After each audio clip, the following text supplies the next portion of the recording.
Oi gente, tudo bem? Hoje eu tô aqui pra contar pra vocês, quem me acompanha no Instagram já sabe, mas eu dei a minha primeira aula na graduação de pedagogia. E por que eu fiz isso? Porque eu tô fazendo estágio docente. Pra quem não sabe, eu faço mestrado em educação lá na PUC, sou formada em pedagogia, me formei ano passado, e esse ano eu comecei a fazer o mestrado. Aí lá na PUC não é obrigatório você fazer o estágio docente no mestrado, só no doutorado, mas eu tava a fim de fazer, acho que vai ser uma experiência legal. Tô super atolada esse período por conta disso, porque eu tô com 3 matérias, né, mais grupo de pesquisa, escrever projeto, mais o estágio, né, que são 2 vezes na semana que eu frequento a aula e também tenho que pensar em atividades e coisas assim. Mas é com a minha orientadora, então, enfim, é uma coisa que eu conversei com ela, perguntei se daria, se ela acharia que ia fazer sentido pra mim fazer nesse momento, e ela super gostou da ideia, eu também gostei, então topei fazer esse estágio docente. E aí, quando eu terminar o estágio, eu quero fazer um vídeo direitinho contando pra vocês a experiência, como é que foi, o que eu tive que fazer, quais eram as minhas responsabilidades, contando realmente como foi essa experiência que vocês me pediram bastante. Mas eu acho legal de fazer esse vídeo só no final, sabe? Depois que eu terminei, pra eu poder contar tudo direitinho. Mas por enquanto, eu vou contar aqui pra vocês como foi a primeira aula que eu dei pra graduação. Na verdade, quando começou o semestre, eu dei uma aula, mas na verdade eu só fiz um pouco de ser uma mediadora de uma dinâmica, sabe? Que eu pensei numa atividade de um júri simulado, não sei se vocês já fizeram, que divide a turma em 2 grupos, cada um fica em 3 grupos, na verdade, né? Defesa, ataque, e o júri pensa num tema, defende, nanã. Então, na verdade, eu não fiz quase nada, porque eu só falei alguma coisa dos tempos, falei as regras e tal. Óbvio que foi uma aula, né, super válida pra fazer uma dinâmica na aula e tal, mas eu não senti tanta pressão, eu tava super tranquila, não tava nem nervosa e tal. Essa vez que eu fui dar, que foi semana passada, eu dei 2 aulas, em mais ou menos 2 horas, sobre motivação, sobre as teorias da motivação, que é um assunto bem complexo, sabe? Pelo menos assim, pra graduação, é primeiro e segundo período e tal. As crianças entrando na pedagogia agora, então é um assunto mais complexo. E esse é um tema que eu estudei durante o mestrado, na graduação eu não tinha estudado. Tenho quase certeza que eu não tinha estudado a fundo esse tema, acho que eu só passei assim por cima. E aí no mestrado agora eu estudei melhor na minha matéria de psicologia, mas é uma aula assim, que na verdade, e é uma coisa na verdade, que tem várias teorias que envolvem, tem vários fatores, é uma coisa meio complexa assim, mas que eu acho muito legal. Então, como é uma coisa que eu tinha mais propriedade pra falar, eu pedi pra minha orientadora pra eu dar aula sobre esse tema, né, porque, pô, realmente é uma coisa que eu tenho mais propriedade. Imagina se eu talvez tivesse que dar uma aula também sobre moral.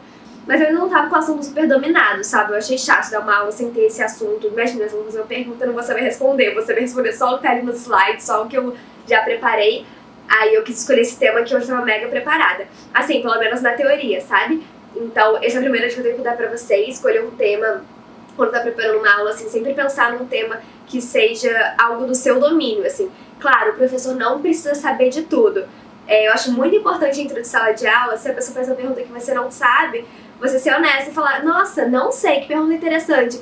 Alguém pode pesquisar aí pra gente, se é uma coisa fácil, assim, coisa que seja fácil de pesquisar. Vamos pesquisar aí pra gente descobrir? Alguém pega o celular e pesquisa? Ou tipo, nossa, eu vou tentar ler mais sobre isso na próxima aula, eu falo pra vocês, te dou um feedback, sabe? Porque isso é muito mostrar que a gente não sabe tudo, que a gente não precisa ser esse detentor do conhecimento, que é uma coisa super de troca, eu acho muito importante. Mas ao mesmo tempo, se a gente tá ali na frente e os alunos veem, as alunas veem que você não domina aquele conteúdo, rola uma coisa meio, sabe? Acho que a gente, como aluno de graduação, a gente percebeu algumas vezes isso. Não sei, pelo menos é raro, né? Porque na universidade, se é uma universidade boa, tá, geralmente os professores super dominam aqueles conteúdos, mas sempre tem uma coisinha ou outra que não sabe 100%, tá tudo bem também. Obviamente não é pra escolher aquele assunto que você não sabe nada sobre, né? Enfim, eu tava bem nervosa, principalmente porque, assim, realmente eu nunca dei aula, assim, de verdade, né? Porque eu fiz, na verdade, uma aula pra cada estágio que eu fiz durante a graduação. Educação infantil eu tava bem nervosa, Fundamental foi em dupla, então eu tava um pouco mais tranquila. Foi pra crianças de 10 anos, mais ou menos, uma aula de matemática. Foi bem legal, mas foi uma coisa mais em dupla, assim, enfim, foi bem tranquila pra mim. E no estágio de normal, eu também tava bem nervosa, mas também foi em dupla, então era um pouco mais tranquilo. Essa era meio que a primeira vez que eu ia meio que fazer tudo sozinha, sabe? É claro que a minha professora orientadora tava ali, tinha uma pós-doutoranda também que tava ali comigo dentro de sala de aula. Qualquer coisa, é óbvio que elas iam me ajudar, mas eu quis tomar responsabilidade também, né, pra tentar fazer o melhor possível. A primeira coisa que eu fiz, quando eu soube que ia dar essa aula, é realmente ler bastante sobre o tema. Li artigos, li várias coisas e fui montando um PowerPoint que eu achei que fizesse sentido, sabe? E aí quando você vai montar PowerPoint, eu acho que uma dica legal é, tipo assim, pra graduação, por exemplo, que o PowerPoint tem que ser uma coisa, tipo, sabe, limpinha, clean, atrativa e tal, e ao mesmo tempo conter as informações-chave, sem ser aquele PowerPoint lotado de texto, mas ao mesmo tempo, eu, pessoalmente, como aluna de graduação, eu gosto quando tem conteúdo no slide. Eu não gosto quando é um slide só com foto, por exemplo, pra uma aula de graduação, tá, em geral. Porque eu gosto de ter aquele material depois pra estudar, sabe? Então, se é uma coisa só, tipo, com foto, só com, tipo, um tópico no slide inteiro, coisa do tipo, eu não sinto que essa é uma forma boa de eu estudar depois. Então, eu quis fazer um slide com conteúdo, mas sem ser aquele slide cheio de fala, cheio de informação visual. Então, eu tentei articular uma coisa com conteúdo e bonitinha também. Até tem um vídeo aqui ensinando como eu faço slides no Canva. É um programa gratuito bem fácil de fazer os slides, eu fiz tudo por lá. Então eu fui montando esses slides. E aí que eu pensei, a cada momento que eu falava uma teoria nova, que eu explicava uma coisa nova, eu tentava trazer exemplos. Então eu anotei exemplos, e esses exemplos eu realmente não anotei nos slides. Eu preparei na minha cabeça, assim, né? Tipo, fui anotando, na verdade eu peguei meu computador, no OneNote, que é um aplicativo que eu uso, pode ser, enfim, o programa que você quiser, pode ser no Word, pode ser no Docs, no Drive, onde você quiser, vai anotando. E aí, deixa eu mostrar pra vocês aqui, ó. Ai, eu até imprimi depois e levei pra aula essa... Nossa, tá horrível, porque isso daqui eu já dei... Tá horrível, porque eu já dei 2 aulas com isso, já fui amassando tudo, mas enfim. Eu anoto assim, slide 1, o que eu vou falar? Slide 2, o que eu vou falar? Eu não escrevo exatamente o que eu vou falar, tipo... Oi, gente, boa tarde. Não é isso. Mas escrever quais são os pontos essenciais pra não esquecer, entendeu? Então, coisas que não estão no slide e que eu não posso esquecer. O meu objetivo era não ter que pegar essa folha, isso aqui era só um treino. Mas a folha tava ali na mesa do meu lado e eu falei, se eu esquecer, eu vou pegar. E aí teve uma hora que eu peguei e eu falei, ai gente, uma coisa legal pra falar nesse slide que eu não tô lembrando. Eu peguei, olhei e falei. Não é feio fazer isso, tá tudo bem fazer isso, sabe? Claro, se sua professora achar que tá tudo bem, tá tudo bem.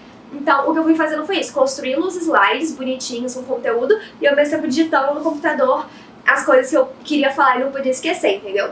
Então, eu já estava bem preparada, eu não fiz isso com tanta antecedência, então eu só treinei de verdade para dar aula uma vez. No sentido assim, coloquei o cronômetro e fui falando tudo que eu gostaria de falar na hora. E é só nesse falar que eu consegui fazer essa folha. Porque antes, eu só fazendo slide, eu até pensei, nossa, eu vou acabar isso em 15 minutos, a aula de 2 horas, nunca que eu vou conseguir fazer esses 14 slides em 2 horas, vai acabar, socorro, precisa de conteúdo. Quando eu fui falar, eu falei, não, nossa, temos que explicar essa teoria, até eu trazer os exemplos, sei que. É óbvio que vai demorar mais tempo, então só quando eu treinei que eu consegui perceber isso. E aí uma coisa que eu acho essencial é que assim, eu escolhi dar uma aula expositiva, mas eu não suporto aulas expositivas que não tem diálogo com a turma. Então, eu escolhi aquela modalidade que é meio expositiva dialogada, sabe? Eu vou falando e vou devolvendo pra turma, sabe? Então, por exemplo, algumas escolas dão punição para as crianças quando as crianças tiram o recreio das crianças quando elas não conseguem fazer dever de casa, ou algumas escolas incentivam muita competição, dão um brinde quando as crianças conseguem fazer o dever. Alguém que viveu isso na escola ou no estágio já viu essa situação acontecer? Aí as pessoas levantam a mão e vão falando, e aí a partir dos exemplos delas eu vou falando outras coisas e tal. O que eu falei, se ninguém participar, você não pode obrigar a pessoa a participar, obviamente, né? Então, assim, você pode até, tipo, perguntar pra alguém específico, enfim, mas se a pessoa não tiver comportar pra participar, ou não estiver pensando em nada, eu tinha meus exemplos reservas aqui. Então, isso que era importante pra mim. Mas, no caso, graças a Deus, os meninos super participaram, foram umas fofas. Então, enfim, conseguiram falar bastante coisa. Realmente é um assunto que tem coisas para se falar, para serem faladas. Então eu fui pegando exemplos dela, foi bem legal, assim, tanto que a aula era pra durar uma aula, duraram 2, mas minha orientadora tinha falado que não tinha problema. E aí foi tranquilo. Aí uma coisa também que vários professores meus já me deram essa dica também, já deram essa dica, né, durante a pedagogia, que é você falar em pé e andando de um lado pro outro da sala, pra você conseguir olhar pra várias pessoas, tipo, não olhar só pra aquela pessoa que tá super participando, sabe? Olhar pra pessoa lá do fono também e ver, não pra você controlar se ela tá dormindo, se você não tá, mas pra ela ver que você tá ligado ali, sabe? Pra rolar aquela conexão professor-aluno também, porque senão fica uma coisa que eu acho que muitas vezes acontece. O professor fica olhando pra aquelas pessoas que estão ali na frente pra ver essas pessoas que são as que parecem estar prestando atenção, sendo que às vezes a pessoa tá lá no fundo, quietinha, nunca participou e tá super interessada, tá super gostando de ouvir aquilo, só não é do estilo dela participar. Então olha pra essa pessoa também, demonstra que você tá vendo que ela tá prestando atenção, sabe? Tudo isso. E aí a coisa de falar também, por exemplo, quando é a pessoa contando um exemplo, você não fica do lado dessa pessoa ouvindo o exemplo que ela tem pra te dar. Você vai, se afasta pra ela se forçar a falar um pouco mais alto pro grupo inteiro ouvir, porque senão acaba que fica um diálogo só você e ela, e o resto da turma se dispersa. Sendo que o que ela tá falando, muito provavelmente, é muito importante pra várias pessoas ouvirem, contribuírem também. Então, você se dá uma afastadinha dela, natural, pra ela poder projetar um pouco mais a voz e mais pessoas ouvirem. Aí, o que eu tive dificuldade na aula, para as partes que são as coisas mais difíceis pra mim? Primeira coisa, falar devagar. Vocês aqui sempre me falam no YouTube pra eu falar mais devagar, não sei o quê. Então, assim, mesmo aqui no YouTube, que é uma coisa que eu não tô nervosa, que eu não fico nervosa gravando vídeo, principalmente atualmente, né? Mas eu falo rápido, ponto. Eu já falo rápido naturalmente, não só em frente à câmera. No dia a dia, minha mãe reclama disso, pessoas reclamam disso. Então, eu tenho esse costume. Aí aqui no YouTube, eu tento falar mais devagar, mas é difícil pra mim. Se eu tô nervosa, igual na situação da aula, de apresentação, coisa assim, aí que eu falo rápido mesmo, porque inconscientemente minha cabeça tá assim, quero terminar pra dar tudo certo, quero terminar pra dar tudo certo, quero terminar pra dar tudo certo. Então assim, a minha orientadora depois até falou e tal, que podia ter falado um pouco mais devagar, não sei o que, a aula foi ótima, adorei, elas adoraram também, as meninas também, mas, quer dizer, eu espero, né, pelo que eu consegui perceber, elas adoraram.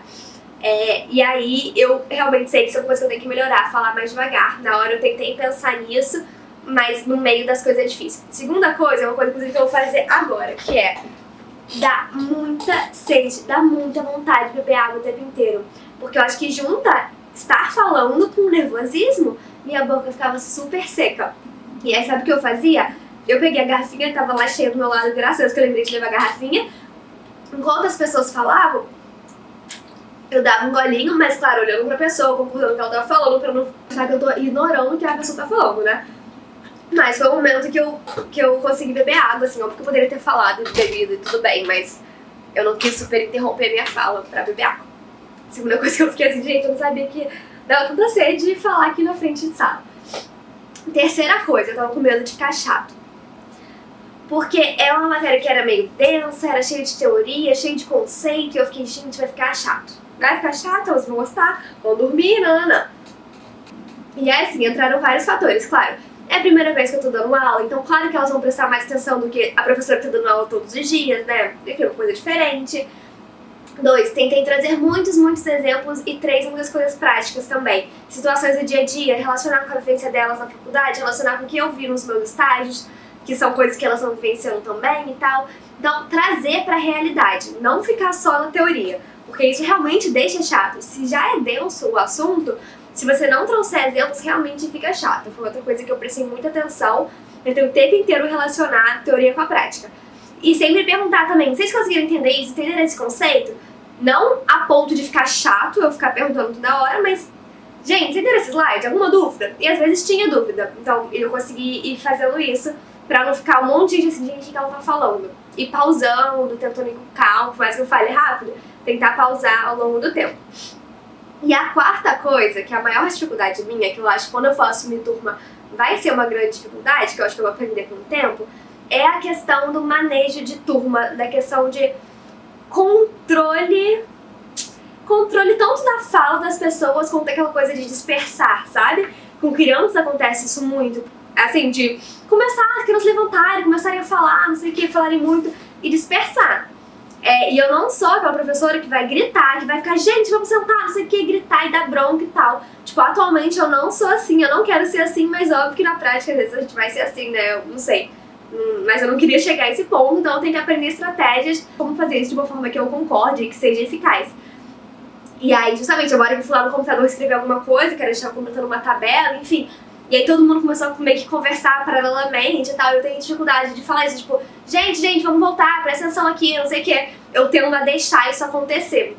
Aí, enfim, mas as próprias meninas me ajudaram, falaram, gente, claro que falar, não sei o que, tipo, elas mesmas se organizaram lá, porque o caso, é claro, né, graduação é totalmente diferente e tal, mas é uma coisa que eu sei que tem dificuldade e que numa aula expositiva isso geralmente não acontece, né, mas às vezes começa um assunto polêmico, às vezes justamente é isso, eu fui um segundo ali no computador sentar, fazer algumas coisas, começa aquelas conversas paralelas, e que tá tudo bem, eu acho que não tem problema. Mas tem uma hora eu tenho que voltar, e esse voltar às vezes é difícil pra mim, assim, como fazer esse controle, assim, não autoritário, mas um controle do ritmo da aula e tal. Então isso é uma dificuldade, mas aconteceu só um pouquinho, assim, eu sei que é uma coisa que pro futuro eu talvez tenha que treinar. Inclusive me digam aqui embaixo, vocês que são professores, quais estratégias vocês usam, assim, pra conseguir. Eu sei que tem professores que, por exemplo, começam a falar baixinho, eu já vi isso com crianças, inclusive, começam a falar bem baixinho, e aí as crianças precisam automaticamente abaixar o tom de voz pra prestar atenção, sabe? Eu já vi algumas estratégias, assim, algumas que eu concordo, outras nem tanto, mas que, enfim, que os professores começam a desenvolver, né, pra conseguirem, enfim, ter a atenção da turma mesmo e tal. Então, não sei, eu gostei bastante da experiência, eu fiquei bem feliz. Tava muito nervosa, eu respirei 1000 vezes, eu fiquei, gente, eu fiquei assim, não treinei o suficiente, mas como era um assunto que eu dominava, que eu tinha estudado muito, sabe, não adiantava ficar treinando, decorando minhas falas, não era esse o propósito. Então, eu gostei bastante da experiência, quis aqui relatar pra vocês, compartilhar como é que foi, desde esse processo de construção, de pensar os temas, não sei o que, até a parte da aula em si. Enfim, me digam aqui embaixo se gostaram desse estilo de vídeo, assim, relatando uma experiência minha. Espero que tenham gostado do vídeo, ter gostado desse meu relato de experiência. E é isso, tá bom? Beijão pra vocês e até a próxima!